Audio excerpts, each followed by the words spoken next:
ിലേക്ക് പോവുകയാണ്. ന്യൂസ് ഡെസ്കിൽ KP അഭിലാഷുണ്ട്. അഭിലാഷ്, ഈ മൃതദേഹങ്ങളിൽ നിന്ന് എത്തിക്കുന്നു. പലയിടങ്ങളിലേക്കായി ആ ഒറ്റ ഫ്ളാറ്റിൽ താമസിച്ചവർ മടങ്ങും അവരുടെ വീടുകളിലേക്ക് ഏറ്റവും ഒടുവിൽ അവസാന യാത്രയിൽ. ഈ അപകടം സംബന്ധിച്ചുള്ള വിവരങ്ങൾ കൂടുതൽ വരുന്നുണ്ട്. ഷോർട്ട് സർക്യൂട്ടാണ് കാരണം എന്നുള്ള റിപ്പോർട്ടുകളൊക്കെ വരുന്നു. ഇതിനിടയിൽ 2 പേരെ റിമാൻഡ് ചെയ്തു എന്നുള്ള കാര്യങ്ങൾ വരുന്നു. ഈ അപകടത്തിൻ്റെ കാര്യം, അതിൻ്റെ ഒരു റീസൺ അതിൽ വ്യക്തത നൽകുന്നുണ്ടോ കുവൈറ്റ് സർക്കാർ? കുവൈറ്റിലെ പ്രാദേശിക വാർത്താ ഏജൻസി നൽകുന്ന റിപ്പോർട്ട് പ്രകാരം ഇപ്പോൾ ഈ അപകടവുമായി ബന്ധപ്പെട്ട 2 പേർ റിമാൻഡിൽ ആയിട്ടുണ്ട്. അതിൽ ഒരാൾ കുവൈറ്റ് സ്വദേശി തന്നെ എന്നുള്ളതാണ് റിപ്പോർട്ടുകൾ, മറ്റൊരാൾ വിദേശിയാണ് എന്നുമാണ് മനസ്സിലാക്കാൻ സാധിക്കുന്നത്. ഈ കുവൈറ്റ് സ്വദേശി എന്നത് ഈ കെട്ടിടത്തിൻ്റെ ലേബർ ക്യാമ്പിൻ്റെ ഉടമയാണ് എന്നാണ് വ്യക്തമായിട്ടുള്ളത്. അതേസമയം വാർത്താ ഏജൻസികൾ ഉൾപ്പെടെ ഈ പേര് വിവരങ്ങളൊന്നും തന്നെ നൽകിയിട്ടില്ല. മറ്റൊരാൾ എന്നത് ഈജിപ്ഷ്യൻ പൗരനാണ്, ഈ കെട്ടിടത്തിൻ്റെ സുരക്ഷാ ഉദ്യോഗസ്ഥൻ അല്ലെങ്കിൽ സെക്യൂരിറ്റി ജീവനക്കാരൻ ആണ് എന്നാണ് മനസ്സിലാക്കാൻ സാധിക്കുന്നത്. ഇങ്ങനെ 2 പേർ ആണ് ഇപ്പോൾ റിമാൻഡിൽ ഉള്ളത്. ഈ അപകടം ഉണ്ടായ ഘട്ടത്തിൽ തന്നെ കുവൈറ്റ് ആഭ്യന്തരമന്ത്രി ഇതിൻ്റെ ഉത്തരവാദികളെ അറസ്റ്റ് ചെയ്യാൻ ഉത്തരവ് ഇട്ടിരുന്നു. അതുപ്രകാരം ഇമ്മീഡിയറ്റായി നടപടിയെടുക്കേണ്ടത് ഈ കെട്ടിട ഉടമ, അതോടൊപ്പം തന്നെ സെക്യൂരിറ്റി ജീവനക്കാരൻ, അതോടൊപ്പം തന്നെ ഏത് സ്ഥാപനത്തിലെ ജീവനക്കാരാണോ ഇവിടെ താമസിച്ചിരുന്നത് ആ സ്ഥാപനത്തിൻ്റെ ഉടമ എന്ന നിലയിലാണ്. അങ്ങനെയെങ്കിൽ തീർച്ചയായും മലയാളിയായ സ്ഥാപന ഉടമ KG എബ്രഹാം ഉൾപ്പെടെ അറസ്റ്റ് ഉൾപ്പെടെയുള്ള നടപടികളിലേക്ക് നേരിടേണ്ടി വരും എന്നുള്ളതാണ്. ഇതായിരുന്നു പ്രാഥമികമായി നൽകിയ നിർദ്ദേശം. അതിന് ശേഷം നഗരസഭാ അധികൃതരും സുരക്ഷാ ഉദ്യോഗസ്ഥരുമൊക്കെ ഈ അപകട സ്ഥലത്ത് വിശദമായ പരിശോധനകൾ ഇപ്പോഴും തുടർന്നുകൊണ്ടിരിക്കുകയാണ്. ഇപ്പോൾ പ്രാഥമികമായ വിവരശേഖരണം മാത്രമാണ് നടത്താൻ സാധിച്ചത്. അതുപ്രകാരം സെക്യൂരിറ്റി ജീവനക്കാരൻ സ്വന്തം നിലയിൽ പാചകം ചെയ്തിരുന്നു എന്ന സംശയമാണ് ഉണ്ടാകുന്നത്. അതുകൊണ്ട് തന്നെ ഗ്യാസ് സിലിണ്ടറുകൾ ഉൾപ്പെടെ അദ്ദേഹത്തിൻ്റെ ക്യാബിനിൽ സൂക്ഷിച്ചിരുന്നതായാണ് പ്രാഥമികമായി മനസ്സിലാക്കാൻ സാധിക്കുന്നത്. എന്നാൽ ഈ പാചകത്തിനിടയിൽ ഗ്യാസ് സിലിണ്ടർ പൊട്ടിത്തെറിച്ച് അപകടം ഉണ്ടായതാണോ അതെയോ ഈ ബ്ലോക്കിൽ ഈ ക്യാബിനിൽ ഷോർട്ട് സർക്യൂട്ട് ഉണ്ടാവുകയും തുടർന്ന് പാചകവാതകം വലിയ തോതിൽ തീപിടിക്കുകയും ചെയ്തതാണോ എന്നതിൽ ഇപ്പോഴും വ്യക്തതയില്ല. പക്ഷേ പ്രാഥമികമായി ഷോർട്ട് സർക്യൂട്ട് തന്നെയാണ് അപകട കാരണം എന്ന നിഗമനത്തിലേക്ക് എത്തുന്നുണ്ട്. അതിന് കാരണം ഈ അപകടത്തിൻ്റെ സമയം എന്നത് പുലർച്ചെ ആയിരുന്നു എന്ന് നമുക്ക് അറിയാം. അതുകൊണ്ട് തന്നെ ഈ സമയത്ത് അങ്ങനെ പാചകം ചെയ്തിരുന്നോ എന്നതിൽ വ്യക്തതയില്ല. സ്വാഭാവികമായും ഇപ്പോൾ റിമാൻഡിൽ ഉള്ള ഈജിപ്ഷ്യൻ പൗരനെ കൂടുതൽ ചോദ്യം ചെയ്താലായിരിക്കും അതിൽ കൂടുതൽ വ്യക്തത കൈവരികയുള്ളൂ. അതോടൊപ്പം തന്നെ ഈ കെട്ടിടത്തിന് സുരക്ഷാ വീഴ്ചയുണ്ടോ എന്നത് സംബന്ധിച്ചും വിശദമായ പരിശോധനകൾ നടന്നു വരികയാണ്. പ്രത്യേകിച്ച് 6 നില കെട്ടിടത്തിൽ 24 ബ്ലോക്കുകൾ ആണ് ഉണ്ടായിരുന്നത് എന്നാണ് മനസ്സിലാക്കാൻ സാധിക്കുന്നത്. ഈ 24 ബ്ലോക്കുകളിൽ ആയിട്ടാണ് 195 പേർ അവിടെ താമസിച്ചിരുന്നത്.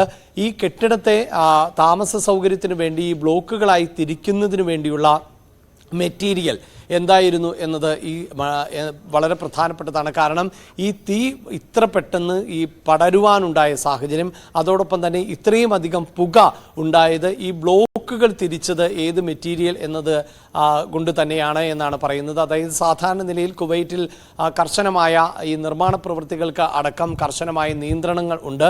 നിർമ്മാണ സാമഗ്രികൾ സംബന്ധിച്ചും കൃത്യമായ നിർദ്ദേശങ്ങൾ ഉണ്ട്. അങ്ങനെ നിയമം അനുശാസിക്കുന്ന നിർമ്മാണ സാമഗ്രികൾ ഉപയോഗിച്ചുകൊണ്ട് തന്നെയാണ് കെട്ടിടം നിർമ്മിച്ചിട്ടുള്ളത്. പക്ഷേ കെട്ടിടത്തിനകത്ത് ഉള്ള പാർട്ടീഷന് വേണ്ടി എന്ത് മെറ്റീരിയൽ ആണ് ഉപയോഗിച്ചിരുന്നത് എന്നതടക്കമുള്ള കാര്യങ്ങളിലൊക്കെയാണ് ഇനി വ്യക്തത കൈവരേണ്ടത്.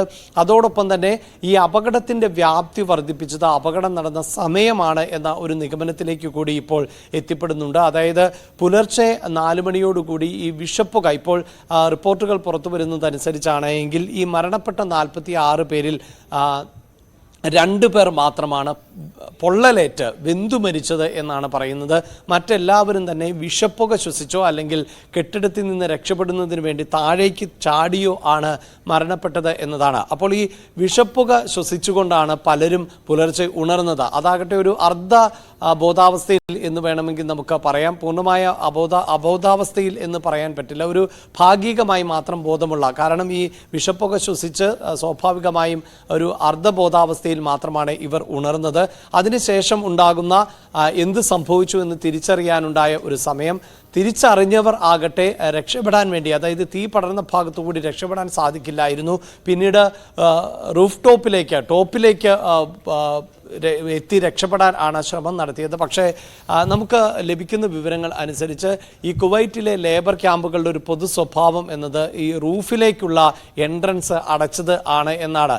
ഈ കെട്ടിടത്തിലും ഇത്തരത്തിൽ തന്നെ എൻട്രൻസിലേക്ക് ഉള്ള പ്രവേശനം അടച്ചിരുന്നു. അവിടെ ബലമുള്ള ലോക്കുകൾ ആണ് ഉപയോഗിച്ചിരുന്നത്. അതുകൊണ്ട് ഈ അർദ്ധ അബോധാവസ്ഥയിൽ തന്നെ ഉള്ള ആളുകൾക്ക് ഈ ലോക്ക് പൊളിക്കാനൊന്നും പറ്റുന്ന ഒരു സാഹചര്യമായിരുന്നില്ല. അങ്ങനെ അവർ കുഴഞ്ഞു വീണ് മരണപ്പെടുന്ന, ഈ വിഷപ്പുക ശ്വസിച്ച് കുഴഞ്ഞു വീണ് മരണപ്പെടുന്ന സാഹചര്യം ആണ് അധികവും ഉണ്ടായിട്ടുള്ളത് എന്നതാണ് പ്രാഥമികമായ നിഗമനം. ഇതെല്ലാം വാർത്താ ഏജൻസികൾ നൽകുന്ന പ്രാഥമികമായ ഇൻപുട്ടുകൾ മാത്രമാണ്. എൽദോ ഇതിലൊക്കെ മാറ്റങ്ങൾ ഉണ്ടായേക്കാം. ഒരു കാര്യം കൂടി ഉള്ളത്, ഇപ്പോൾ ഈ അപകടം ഉണ്ടായ ജീവനക്കാർ ജോലി ചെയ്തിരുന്ന സ്ഥാപനം നമ്മൾ നേരത്തെ തന്നെ സൂചിപ്പിച്ചു, അത് മലയാളിയായ എബ്രഹാമിൻ്റെ സ്ഥാപനമാണ്, KG എബ്രഹാമിൻ്റെ സ്ഥാപനമാണ്. ഈ സ്ഥാപനം കൃത്യമായ നിർദ്ദേശം ഈ ലേബർ ക്യാമ്പിനും അതോടൊപ്പം തന്നെ ഈ കെട്ടിടത്തിൻ്റെ ഉടമയ്ക്കും നൽകിയിരുന്നു എന്നതാണ് മനസ്സിലാക്കാൻ സാധിക്കുന്നത്. അവരുമായുള്ള കോൺട്രാക്റ്റ് അനുസരിച്ച് ലേബേഴ്സിന് കൃത്യമായ സൗകര്യങ്ങൾ ഒരുക്കണം എന്ന് കോൺട്രാക്റ്റിൽ ഉണ്ട് എന്നത് തന്നെയാണ്. സ്വാഭാവികമായും ഈ ഇത്തരം അധികൃതർക്ക് കെട്ടിടത്തിൽ കൃത്യമായാണോ കാര്യങ്ങൾ നടക്കുന്നത് എന്നത് ദൈനംദിനം ഓരോ ദിവസവും പോയി സ്വാഭാവികമായും കമ്പനി അധികൃതർക്ക് നിരീക്ഷിക്കാൻ സാധിക്കില്ല. അതുകൊണ്ട് കമ്പനിയുടെ ഭാഗത്ത് നിന്ന് വലിയ വീഴ്ചകൾ സംഭവിച്ചിട്ടില്ല എന്ന ഒരു പൊതു വിലയിരുത്തലുണ്ട്. ആ കോൺട്രാക്റ്റുമായി ബന്ധപ്പെട്ട നിർദ്ദേശങ്ങൾ മനസ്സിലാക്കേണ്ടതുണ്ട്. പക്ഷേ നമുക്കറിയാം, ഈ അപകടമുണ്ടായ ഉടനെ തന്നെ കുവൈറ്റ് ആഭ്യന്തരമന്ത്രി അടക്കം സ്ഥലത്തെത്തുകയും ഇത് സുരക്ഷാ വീഴ്ചയാണ് എന്ന് പ്രാഥമികമായി പ്രതികരിക്കുകയും ചെയ്തു. ഒപ്പം ഈ കെട്ടിട ഉടമയുടെ അത്യാഗ്രഹം ആണ് ഇത്തരത്തിലൊരു അപകടത്തിലേക്ക് നയിച്ചത് എന്നത് ഉൾപ്പെടെയുള്ള പ്രതികരണങ്ങൾ ആയിരുന്നു ആ ഘട്ടത്തിൽ പുറത്തു വന്നത്. എന്തായാലും മറ്റു പല ലേബർ ക്യാമ്പുകളുമായി തട്ടിച്ചു നോക്കുമ്പോൾ, താരതമ്യം ചെയ്യുമ്പോൾ പൊതുവെ നിലവാരം പുലർത്തിയിരുന്ന കെട്ടിടം തന്നെയാണ് ഇത് എന്നാണ് നമുക്ക് മനസ്സിലാക്കാൻ സാധിക്കുന്നത്. പക്ഷേ ഒരു അപകടം ഉണ്ടാകുന്നു. അപകട സമയത്ത് സ്വാഭാവികമായും ചില വീഴ്ചകൾ ഉണ്ടായിട്ടുണ്ടാകാം. പ്രത്യേകിച്ച് ഫയർ എക്സിറ്റ് അല്ലെങ്കിൽ ഒരു അപകടമുണ്ടായാൽ എങ്ങനെ പുറത്തിറങ്ങുക എന്നതൊക്കെ സംബന്ധിച്ച് ചട്ടങ്ങളും നിയമങ്ങളും ഒക്കെ കൃത്യമായി പാലിക്കപ്പെടുന്ന ഒരു രാജ്യം കൂടിയാണ്.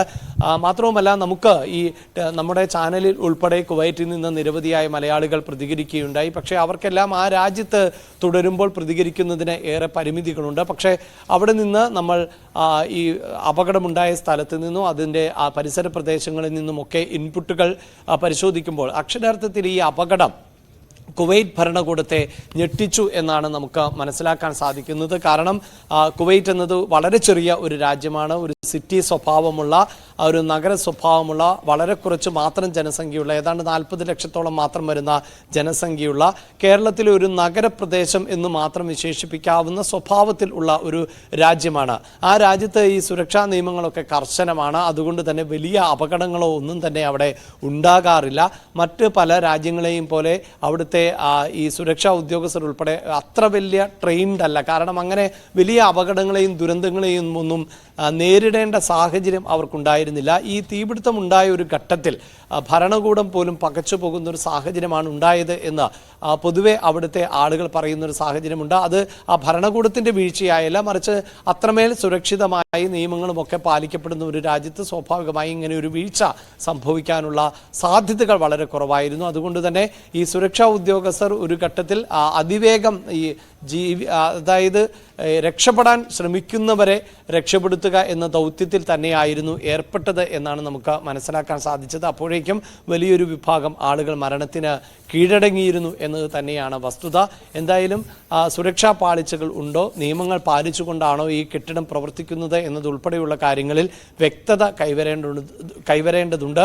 ഇപ്പോൾ പ്രാഥമികമായ പരിഗണന നൽകിയത് ഈ മൃതദേഹങ്ങൾ ഉൾപ്പെടെ തിരിച്ചറിയുക, അതോടൊപ്പം തന്നെ മൃതദേഹങ്ങൾ നാട്ടിലേക്ക് എത്തിക്കുക എന്നതിനാണ്. ഇനി സുരക്ഷാ വീഴ്ചയുണ്ട് എങ്കിൽ സ്വാഭാവികമായി നിയമ നടപടികളിലേക്ക് പോകും. അതോടൊപ്പം തന്നെ ഈ മരണപ്പെട്ടവരുടെ കുടുംബങ്ങൾക്ക് ഏത് തരത്തിലുള്ള ആശ്വാസമാണ് നൽകേണ്ടത് എന്നത് സംബന്ധിച്ച ചർച്ചകളുമൊക്കെ ഭരണകൂടത്തിൻ്റെ ഭാഗത്ത് നിന്ന് ഉണ്ടാകുന്നുണ്ട്. പ്രാഥമികമായുള്ള അന്വേഷണത്തിൽ ഗ്രൗണ്ട് ഫ്ലോറിൽ നിന്ന്, അതായത് ഈ സുരക്ഷാ ജീവനക്കാരൻ്റെ സെക്യൂരിറ്റി ക്യാബിനിൽ നിന്ന് ആണ് തീ പടർന്നത് എന്നാണ് മനസ്സിലാക്കാൻ സാധിക്കുന്നത്. സാധിക്കുന്നത്. അവിടെ പാചകത്തിനുള്ള സൗകര്യങ്ങളൊക്കെ ഒരുക്കിയിട്ടുണ്ട് എങ്കിൽ അത് നിയമലംഘനം തന്നെയാണ് എന്നാണ്. അതായത് ഇതിനൊരു സെൻട്രലൈസ്ഡ് കിച്ചൺ ആണ് ഉള്ളത്.